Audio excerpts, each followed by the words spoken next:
Joining me today is New Hampshire Executive Councilman Colin Van Ostern. So Colin, thanks so much for being here. Of course. And I want to talk a little bit about your role in the Executive Council first, and then later segments get into some issues. Okay. But how do you see your role and the role of the other executive councilors? I mean, I think somewhat of a unique position in the state. It's very unique. Almost no other state actually has an executive council like ours. We really have two jobs. Each of us represent a fifth of the state, so I represent 250,000 New Hampshire citizens. And my jobs are, one, to make sure that they have a voice in their state government, and two, kind of like a board of directors, to make sure that it's working the right way. So focusing on the right things, that people who are being appointed to senior positions are well qualified, they'll work in the best interest of the people of the state. When we're entering into new state contracts, that they're well thought through, that the due diligence has been done.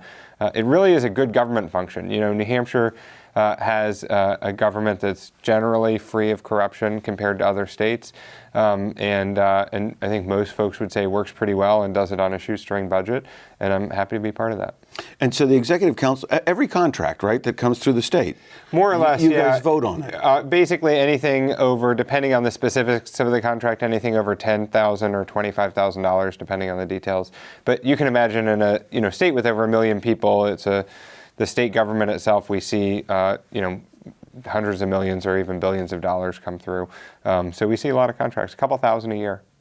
And you look at every single one every single week. It's a lot of reading. I'm proud to be the first councilor ever, so in 334 years since there has been an executive council, to move to an all-electronic packet for these council meetings. So typically we get what used to be a stack between 3,000 and 10,000 pages for each meeting. We meet twice a month. And getting it on an iPad does two things. One is it saves some trees, which is not a bad thing, because they make 14 copies of this packet for all the different government agencies and such. But more importantly, it means it's all online now in exactly the same format that the councilors can see it.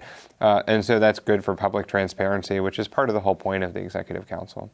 And so in addition to that, you vote on every appointment. Yes. And there have been a number, and there are going to be some more.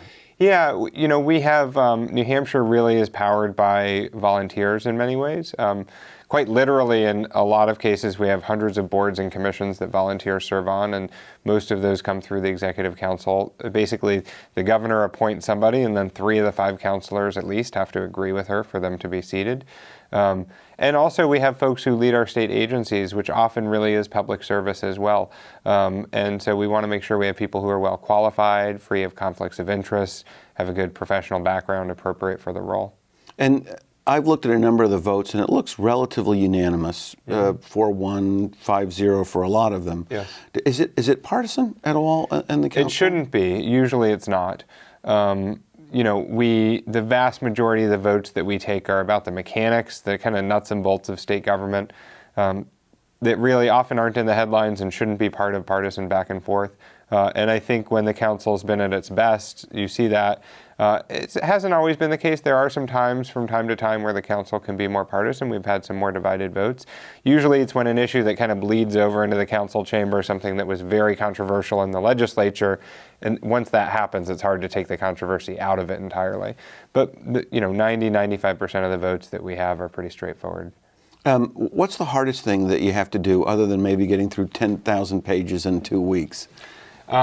It's not something we do regularly, but we hear pardon petitions. So if somebody wants to be pardoned, they petition to the governor and council, and we've had a couple instances where that or similar situations have happened. And then it's kind of like sitting on a jury, but I take that role very seriously. I think you have responsibility to the citizens, to the rights of the individuals involved, to our law enforcement community who brought a case against them. And so I think, a decision like that you have to treat very seriously and give it a lot of thought. And so that can be a difficult thing to do. What's the best thing that you've done? Well, I guess the thing that immediately comes to mind is not what I've done, but it's my best memory of being in the council, and then I'll tell you kind of what. And we got about 20 seconds left, so. So every 2 weeks we have a group of 4th graders come through the State House. It's the best part of every meeting that we have. You look at them, and it cools the room if we are arguing too much, and it reminds us why we're doing what we're doing. Which is important, because those are the future citizens of New Hampshire. Exactly. And I think everyone who walks by, I think about my two sons and see them in their faces. So, well, thanks so much.